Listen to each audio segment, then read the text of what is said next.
Having shot to fame during the disco heyday of the 1970s, the Bee Gees are nothing less than music legends. Despite enjoying plenty of fame and success, however, none of the three brothers Gibb have had an easy life. This is the tragic real-life story of the Bee Gees.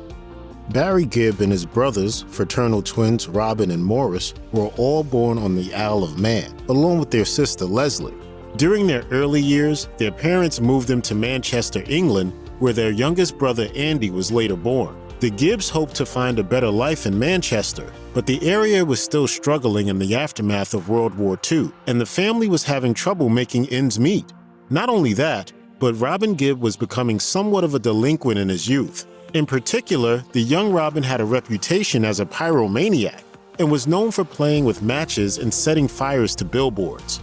Apparently, the local Manchester police took notice of Robin's antics. One day, a constable came knocking and gently suggested that the Gibb family might want to consider immigrating to Australia.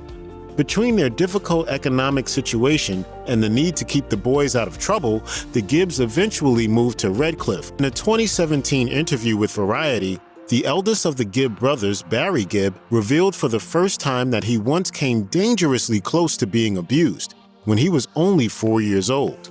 Gibb admitted, "I've never said this before, Jesus Christ, should I be saying it now? But there was a moment in time when a man tried to molest me when I was about 4 years old. He didn't touch me, but other things happened, and happened to other kids." Gibb added that although the perpetrator was arrested, he still had to give a statement to the police, even though he was only 4. And despite his age, Gibb still remembers the incident itself vividly, as well as the ordeal of having to give the details to the police. He continued, 4 years old and a policeman on your bed at 4 in the morning, interviewing you. If that doesn't teach you about life, nothing does. But it's vivid for me still. I've never told anybody.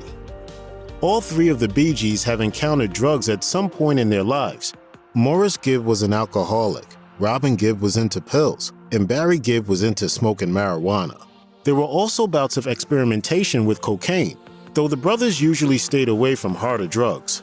Barry clearly had significantly fewer issues with drugs than his brothers too, generally avoiding heavier drugs. He has even pointed out that he probably wrote most of his songs while under the influence of pot, claiming that it helped his creativity. However, Robin became hooked on amphetamines, using them to help him stay up late to work on music for the band.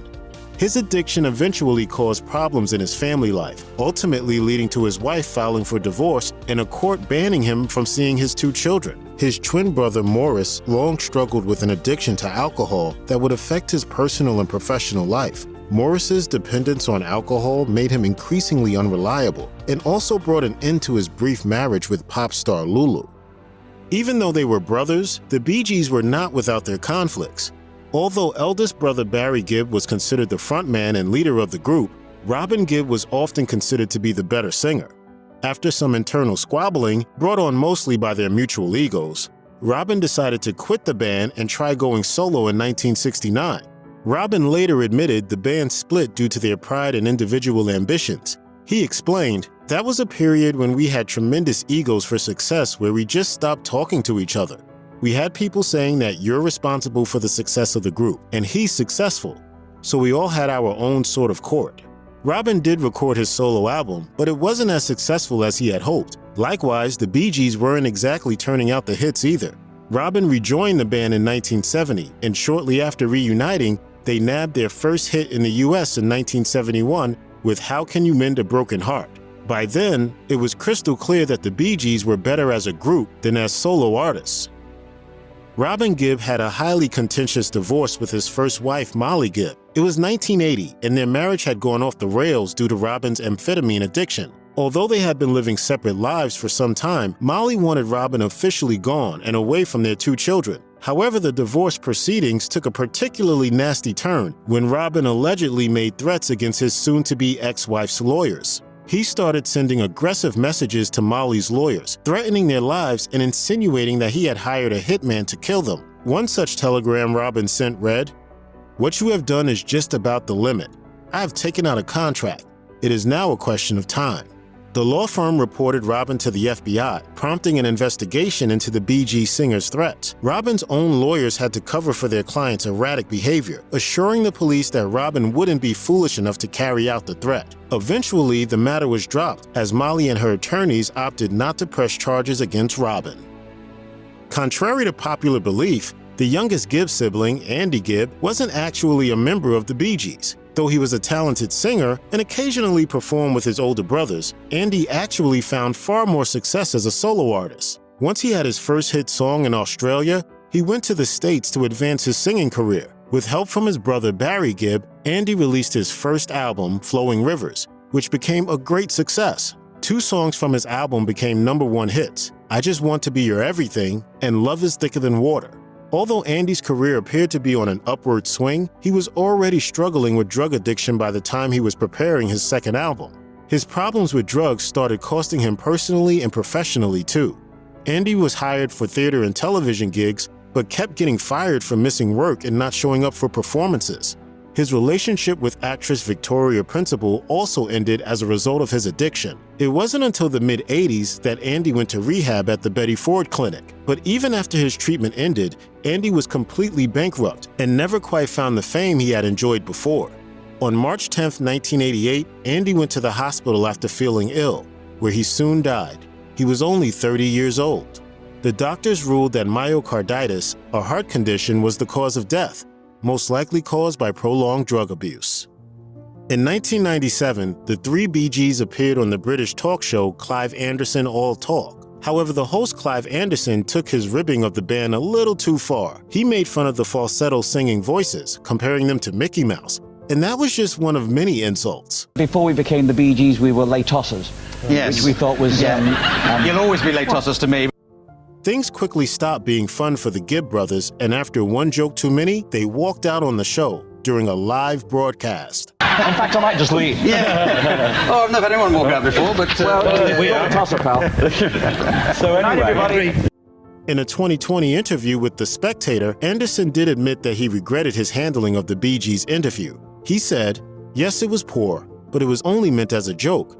I know it can be annoying. I know a lot of people who are the same as me, and when you're rat-tatting with them, everyone enjoys it. But I forget that it's not always entertaining to everybody else. That's probably the mistake I was making with the Bee Gees." I'll see you later, Clive. Okay.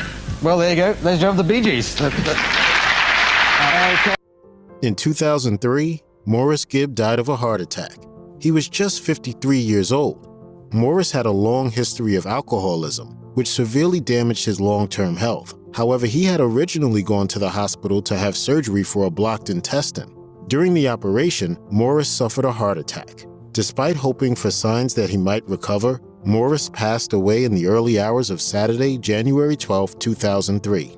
He was with his second wife, Yvonne, and his 2 children, Adam and Samantha. The family issued a statement later that day reading, "It is with great sadness and sorrow that we regretfully announce the passing of Morris Gibb this morning. His love and enthusiasm and energy for life remain an inspiration to all of us. We will all deeply miss him." Morris was known as the most outgoing of the 3 brothers. His twin brother Robin once also said that Morris was really the one who held the band together. Even right before his death, Morris was still working on his music too. He had been planning a new album with older brother Barry Gibb and his friend one Michael Jackson. In 2012, Robin Gibb died at 62 after battling liver and colon cancer. His more serious problems started in 2010 when he began to suffer from abdominal pain brought on from a blocked intestine, similar to what had happened to his twin brother Morris Gibb. While the initial emergency surgery seemed to be successful, he still ended up having to be hospitalized 3 more times in 2011 before finally being diagnosed with cancer. After going through chemotherapy, Robin felt confident that he had beaten his cancer by early 2012. At that time, he had been working on a classical composition with his son RJ, a piece called Titanic Requiem, to mark the 100th anniversary of the sinking of the RMS Titanic. He was hoping to be present for Titanic Requiem's premiere in London that April. Unfortunately, Robin wouldn't make it to the concert. That spring, he came down with a severe bout of pneumonia and slipped into a coma. While Robin did come out of the coma in late April, he passed away a few weeks later on May 20th, 2012. The Bee Gees' mother, Barbara Gibb, was a gifted singer. Barbara and her husband Hugh even acted as their sons' managers in the early days of their singing careers, leading their sons to become one of the biggest pop groups in history. Sadly though, Barbara Gibb would ultimately outlive 3 out of her 5 children. When Barbara passed away in 2016 of natural causes, she was 95 years old. The only 2 children who survived her were her oldest son Barry Gibb and her daughter Leslie. In a 2016 interview, Barry opened up about how hard it was on his mother to have to bury 3 children. He explained, "Morris was gone in 2 days. Maybe that's better than long and tortured, which is what Robin went through. Andy went at 30. All different forms of passing, and for our mom, devastating." Barry Gibb is currently the last living member of the Bee Gees. In a 2012 interview with the Australian show Sunday Night, Gibb opened up about the painful loss of 3 brothers. Are you feeling the loss of them so dearly now? Yeah, for a long time. The only way I can actually deal with it is through music. Gibb went on to say that at first he thought he would never perform again, that it wouldn't be the same without his brothers. But Gibb did go on to both perform and write music once more. In 2016, he performed on the stage with Coldplay at a concert at Glastonbury. In the same year, he released his first solo album in 30 years. Even in 2020, Gibb is teaming up with a number of well-known country artists and seeing if he can give the Bee Gees' old hits a kick of country twang. It seems like Gibb will continue to keep the legacy of the Bee Gees alive for as long as he can and ensure they always have a place in music history. Check out one of our newest videos right here. Plus even more grunge videos about your favorite stuff are coming soon. Subscribe to our